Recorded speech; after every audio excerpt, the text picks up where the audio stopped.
So I'm trying to think of the movie I heard that song in.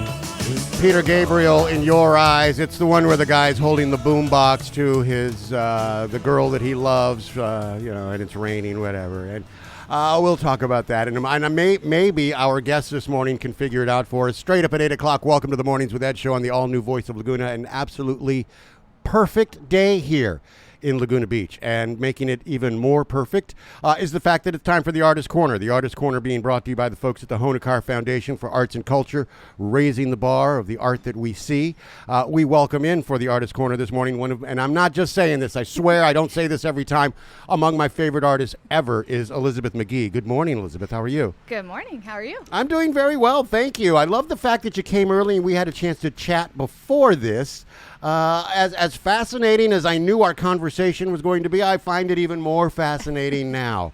I learned, and I think the thing that warmed my heart the most, your mom is an English teacher. Yeah, well, she teaches Latin right now, but she's done English in the past, so Right. Language is very important. All right, so we spoke of the importance of the and the. Yeah. We spoke of that importance in my conversation yesterday with someone who will not be beaten in an argument, by the way. You're a native of Southern California. You've exhibited everywhere. You're currently at the Festival of Arts. How are you this morning? Before we get into that. How are you? I'm doing pretty good. Second cup of coffee, All right. so. Is that more than normal? Or are you normally just a usually one it's cupper? one, but Uh-oh. I figure, okay, I'm going to need two to be on my game. All right, look out. And I think I have my first question is going to be kind of it's a combination personal professional question. Did you ever find a new work chair to paint from? My mom got me a new one to match her sewing chair, so it's Okay. important to have no arms. Yeah, because I was working on some stuff, and all of a sudden, I've had the chair since 2008, Okay. 2009. All right. It just broke out under me, fell, had a brontosaurus painting fall over my head, trying to balance that while staying on my toes while the chair is falling, and my dress model for the recycled fashion show with all the materials on it. And it's like, okay, painting's more important, then comes dress, then comes me. Your list of priorities as you're falling, right? Yes. And the painting? Everything's okay. So All right. got the painting down to the ground Right. safely. Luckily, it was dry. Would have Right. been more of a problem if it Right. wasn't. And are you such a stickler for instance, is that the chair you just lost, the broken chair, is that going to affect your painting? Is that going to affect your work in any way? I hope not. Okay. The new chair's supposed to arrive next week, so it's just an office chair. Who really thinks about it? Right. But it's like, yeah, spend a lot of time working in it. Right. So. I'm that way. If I lost this chair for some reason, though the next one I'm sure would be the same thing and comfortable or whatever. Yeah. I'd be the stickler. It's like the end of an era. I did save the casters off it. My mom says she uses it for her potted plants on the patio. All right, so, very cool. yeah. Well, good luck, and let us know when you get the new chair Yeah. in. Okay. So as I one of the reasons I love you the most, and I swear your art to me it speaks to me. There's a whimsical childishness to what you choose to put on canvas. It looks wet still. Your paintings magically look wet, and if there was, for instance, a marble rolling off of a table in your paintings, I would want to feel like I have to catch it. What is that? It's using the old Dutch style of painting on wood panel, and so it's like when you paint detail on canvas, the little bumps of the canvas actually ruin the illusion. And so by painting smoothly on the wood, when you look at it, it actually looks more real in some ways. Right. So, yeah. And where in your education did that hit you?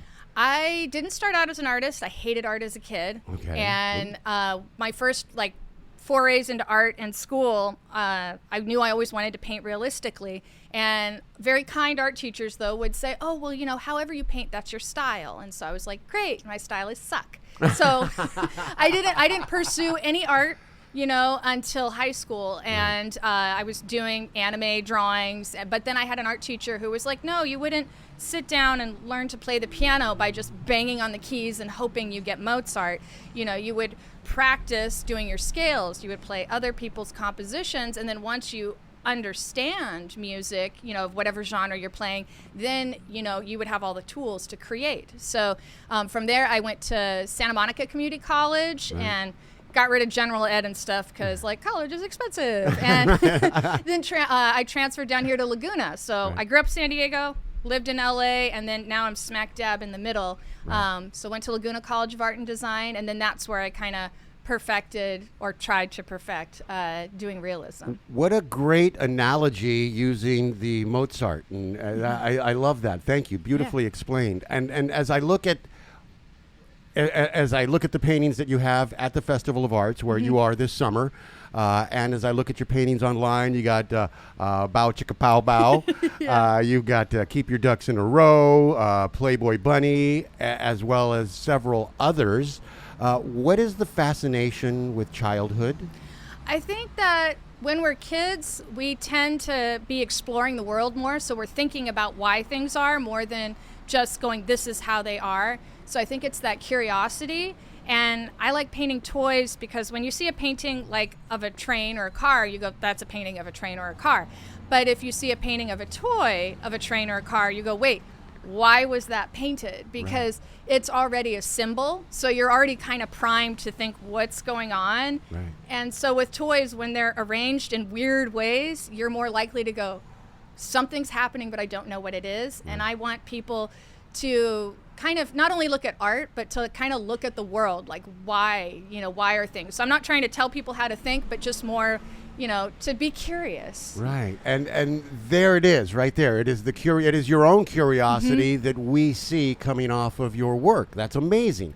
And I don't want to embarrass you because I know you're about as modest a person as I've ever had directly in front of me. I know that. And you said you weren't interested in art as a child. If I give you several different ages to tell me who Elizabeth was at these ages, who was Elizabeth at age 5? At 5, I was very quiet. I didn't like talking to people. Like, think of like Cousin It with hair over the face. Okay, yeah. I didn't have any friends my own age. It's like I'd make friends with the lady who was 80 down the street or the toddler, at like the younger sibling of a classmate or something. Right. So so I was more involved in my own little world than trying to be involved in the world. And this same little girl at 5, who was she at 12? Still the same person. Same person, writing a lot of stories, fantasy, and notebooks, lots of notebooks, because again, wasn't drawing. Right. So. Have any of those stories come to life in your work now? I don't think so. I mean, it's funny, like, when you read back on stuff that you liked or even watch movies that you liked when you were a kid and you're like, whoo, I'm so glad my taste has changed. So it's like I still have them. I haven't thrown anything away because it's still like a part of me. Right. But I don't think that I've investigated, those interests as much. Right. Was the 17-year-old Elizabeth basically the same girl as the 12 and the 5? A little bit better, because I think about high school, it's like, I kind of found my group of other rejects, shall we say, so square pegs. Yeah. Right. And so it was like, okay, then I started to realize that, like, you can, like, there are other people who like weird things, and we can all like different weird things. Right. I want to go back to some of the paintings that I've actually mentioned, and one is the Playboy Bunny, where there's Peter Cottontail.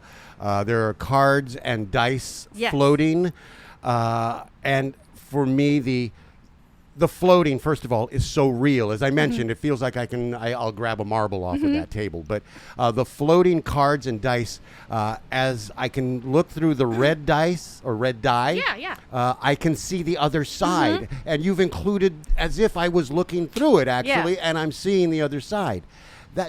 Are you aware of how imaginative that is? Are you keenly aware of your own imagination? I love painting new textures, so it's like that, like translucent plastics or something shiny. It's like it's a challenge, and so it's always fun to investigate a new texture. But that one was made easier because the year before I did a whole series of dice. Because for 2020, it's like, we're all measuring odds, and ratios like, okay, what's the risk, And so it kind of reminded me of Dungeons and Dragons, when I was a teenager. So all the dice, So for a year, I became obsessed with dice. But so I perfected at least the translucent plastic for dice. And magnificently so. I want to talk about a couple of the other paintings in just a moment. But I'm curious, do you doodle? I used to, but I had a painting teacher who was like, well, if you spend all your time doodling, that's less time painting. So I will doodle ideas, but they're not completed thoughts. So they're more like I have a notebook where I have all my ideas. Right. So they'll be quick sketches, but nothing like rendered. If you're sitting at a restaurant, if you're sitting at a restaurant and there you've got the placemat that's a piece of blank paper, and you just happen to have crayons on the table, would you doodle at that point? Oh yeah, yeah. And I usually. And what would you doodle? Sometimes whatever I see in front of me. So it's like, oh, I have my coffee cup here, Right. and it's like the light is shining through the plastic lid since we have the sun coming in here, Right. and it's making a little light on the shadow side. So it's like I get lost in details or even reflections in ice. I want to talk about those details. As I'm looking at your coffee cup right now, there's a shadow coming off of it, and in your painting, Keep Your Ducks in a Row, you have perfectly formed the shadows off the wall. In your mind as you're painting that, are you imagining where the sun is? I have a light. I've had the same clip light since college, that I got at Coast Hardware, and it's like, it's just has a cheap bulb. I Right. clip it on and I just light my subject. So it's like most of the time I'm actually looking at the objects, Right. and like the table that's in my painting is my grandma's table. And so, I've been using that same table for every still life since 2010. And so some of my friends will say, well, why don't you do a different table? And it's like, I'm not done with it. Maybe someday, but not done with it. Let's explore the grandma's table Yeah. for a second here. Tell us about grandma. So my mother's mother, she had this dining room table. It always had a tablecloth on it. We only ate at it for holidays. So Right. Thanksgiving, Christmas, and Easter. Otherwise, we were eating on TV trays or in the kitchen. I love TV trays. I know, TV trays are great. It's like going out. So it's when she passed away, I took the table because I loved it so much. So it's a maple table, so heavy. So every time I move, it's like the kind that has leaves, so you can open it up to make it Yes, bigger. yes. Then it has inserts, so you can fit like 12 people. And like, yeah, my apartment's so tiny, there's no way. But it was in pristine condition for decades, and now it's not so pristine. Right. But it amuses me that more people have seen her table since she passed away through my paintings than even we saw it when she was alive. So it's just kind of funny where it's like, this is a memory of me, but it's in all of my still life paintings. I love that. I absolutely love that. Now we're talking the table. The reflection off the table in Pow Chicka Pow Bow is perfect. There's a reflection as if it was just recently polished. Yeah, so I paint it looking nicer than it is. It probably needs to be polished. But for reflections, it's like all it is. If you're like thinking of a crystal clear lake with mountains in the distance and trees, and the trees are upside down in the lake, that's similar to how it works on a shiny table. So it's like the object, but flipped upside down. But then you also have to paint the wood grain over it. So. Right. So you exhibit everywhere. You've got an exhibition in New York coming up. Yeah. Tell us about that. Yeah, so I show at Gallery Hannock, and so they're going to be doing a show in October from the 17th to November 9th, and it's going to be called West Coast. Right. So there's a couple other local artists. So Todd Kenyon, who's also from here, also shows at Gallery Hannock. So it's been a real honor to be in that gallery, and everybody there is just so supportive. I'll ask you about those dates again before we close down. And you're also at the Festival of Arts, of course. And when you exhibit all over, how do you value your art? And do you feel that artists tend to undervalue their own art? I think a lot of artists, and me included when I was new, I would undervalue myself when I first started because I'm not an art collector, and I was like, oh my gosh, that's a lot of money when I first started. But it's like I'd put a lot of time in. But like when you think of like a doctor or even a teacher or somebody, it's like if you work out the time per hour, it's like as an artist, it's like it's not as much as that at all. Right. But at the same time, it's passion, and I think there are two different types of collectors, and so like I don't do prints just because I like the idea of like Highlander. There can be only one. Yes. So maybe someday in the future, if I become famous or whatever, then maybe prints are that's a practicality because then more people can see your work. Right. But every year, my prices do go up a little bit because I do think I've improved in everything. Right. So I just price by size because some paintings want to be born and other paintings, they might be a struggle, but I figured just keeping that, this is what it is kind of thing, kind of makes it easier for me. And by the way, you nailed the Highlander voice and reference. I swear that was the perfect Highlander voice. Like, I know you only one. Yes. And when I look at your work, regardless of which particular piece it is, it evokes happiness to me. Can you create if you're in a dark place or if you're angry? I can, but sometimes it'll just be doing the boring parts of the painting. So it's like laying in the background, prepping panels and stuff. But sometimes I'll be in a bad mood and I'll start painting and it'll cheer me up and make me happy. So like when in 2020, when everything was shut down, I was furloughed, from my job. Right. But then I was like, well, I could either see it as I'm furloughed or I could see it as I get to be a full-time artist for 2 months. So I was like, I'm just going to mentally think of it as that way. Right. But I painted like a lot of flowers, which I don't normally do. So things to cheer myself up, because even when I make my art, what I'm painting also affects what I do. Right. So Right. Is there a particular object that just immediately brings joy to you? my blocks. So I have, my other grandma, my father's mother, and she had this canvas bag, just full of just squares, rectangles, triangles, all different colors. And they'd been in the family for quite a while, and we would dump them out, on the coffee table and build whatever we wanted. And that clattering sound of when you empty the bag, or even just the smell of the old blocks, just makes me happy. So You just took me somewhere. You really did. And in one of your paintings of blocks, in several, but I'm thinking of one in particular. The upper left corner of the block is slightly worn. Yeah.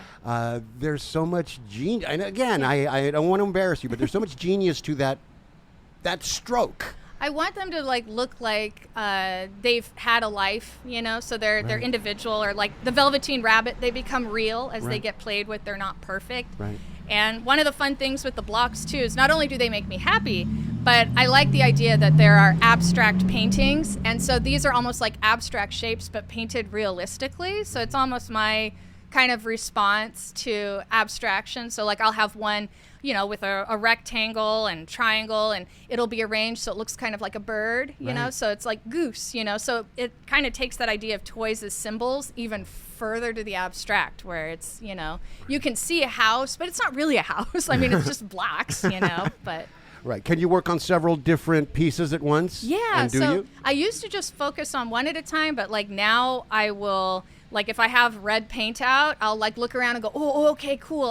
My brushes are already dirty. I'm done with the red here. I'll go put some red on this one.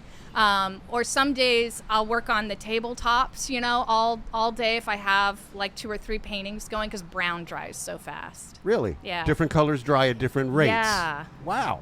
There's the lesson of the day for me. I had no idea.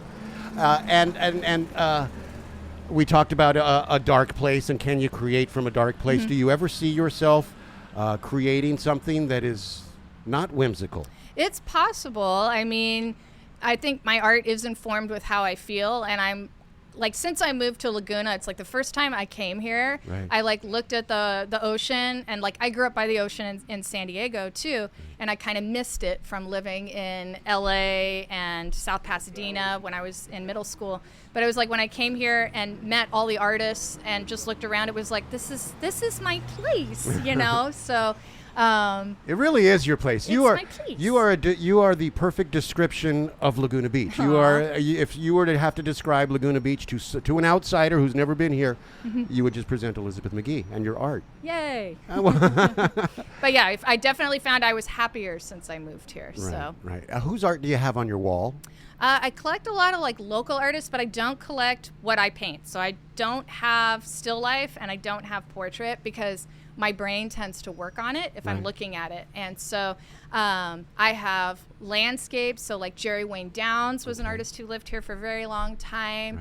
Rowan Foley, who's actually a new artist at the Festival of Arts. We had her on last week. She sat in that chair last week. Well, it was I bought one of her pieces when she was doing her senior show. So that LCAT always does their when you're a senior, they pair you with a gallery and then you have a show. So I saw one of her pieces in that, and because I always go to support the other LCAD students, and so it was really cute. Where it's like she told me that when I bought that painting, she was so happy that she went out that night to celebrate, and that's where she met her future fiance. Oh, that's what a great story!